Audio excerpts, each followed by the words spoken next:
جب حضور قرب خاص میں گئے تو ان منازل کو طے کر کے جہاں تک نہ کوئی گیا تھا نہ کوئی جا سکتا تھا، تو اللہ اپنے محبوب کو بہت کچھ دیا، محبوب کی جھولی میں بہت کچھ ڈالا اور ڈال کے کہا، اے محبوب یا تو میں نے خود دیا ہے، اب تو اپنی چاہت بھی بتا، تیری چاہت کیا ہے؟ یعنی آپ بھی اپنی چاہت بتاؤ کہ تیری چاہت کیا ہے۔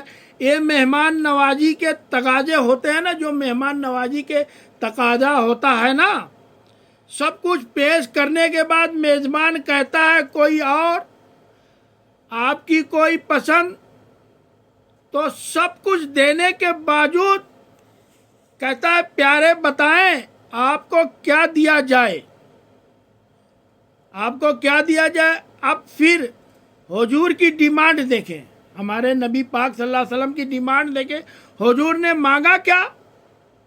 مال و جر مانگا، دولت مانگی، یا تو قدموں میں رولتے تھے، حضور نے کبھی آنکھ اٹھا کر نہیں دیکھتے تھے، تو پھر مانگا کیا؟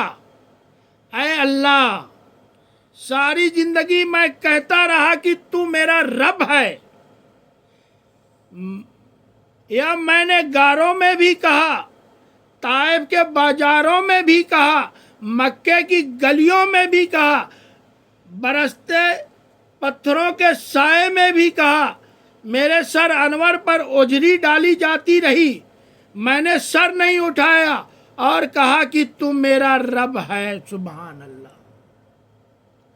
ساری زندگی میں نے کہا کہ تم میرا رب ہے،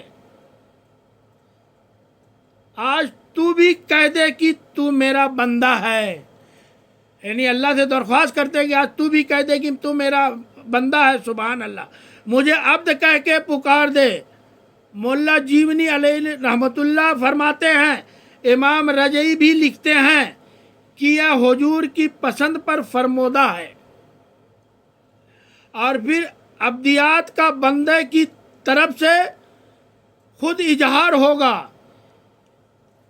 اس کے لیے پھر 50 نمازوں کا تحفہ دے دیا، اور وہ 50 نمازیں پھر 5 نمازوں کی صورت کے اندر باقی رہی۔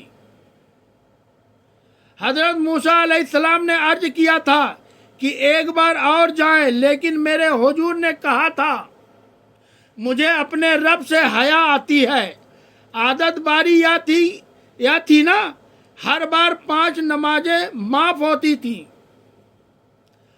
اب بھی جاؤں تو 5 نمازیں معاف ہو جائیں گی، لیکن کہا کہ مجھے اپنے رب سے حیا آتی ہے۔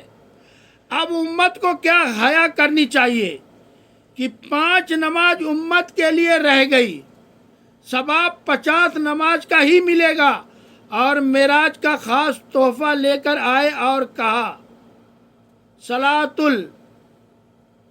المعراج المومنین، صلاۃ المعراج المومنین، یہ مومن کا معراج ہے۔ میں تو سر عرض پہنچا ہوں، لیکن تمہارا معراج کیا ہے؟ تم سجدے میں سر جھکاؤ، دیکھنا تمہارا مالک تمہیں کتنا قرب دیتا ہے۔ جب کوئی سخت سجدے پر ہوتا ہے اس پر اتنی رحمتیں اترتی ہیں، اگر اسے پتہ چل جائے یا رحمتیں نازل ہو رہی ہیں تو وہ شخص سجدے سے کبھی سر نہ اٹھائے۔ آمین۔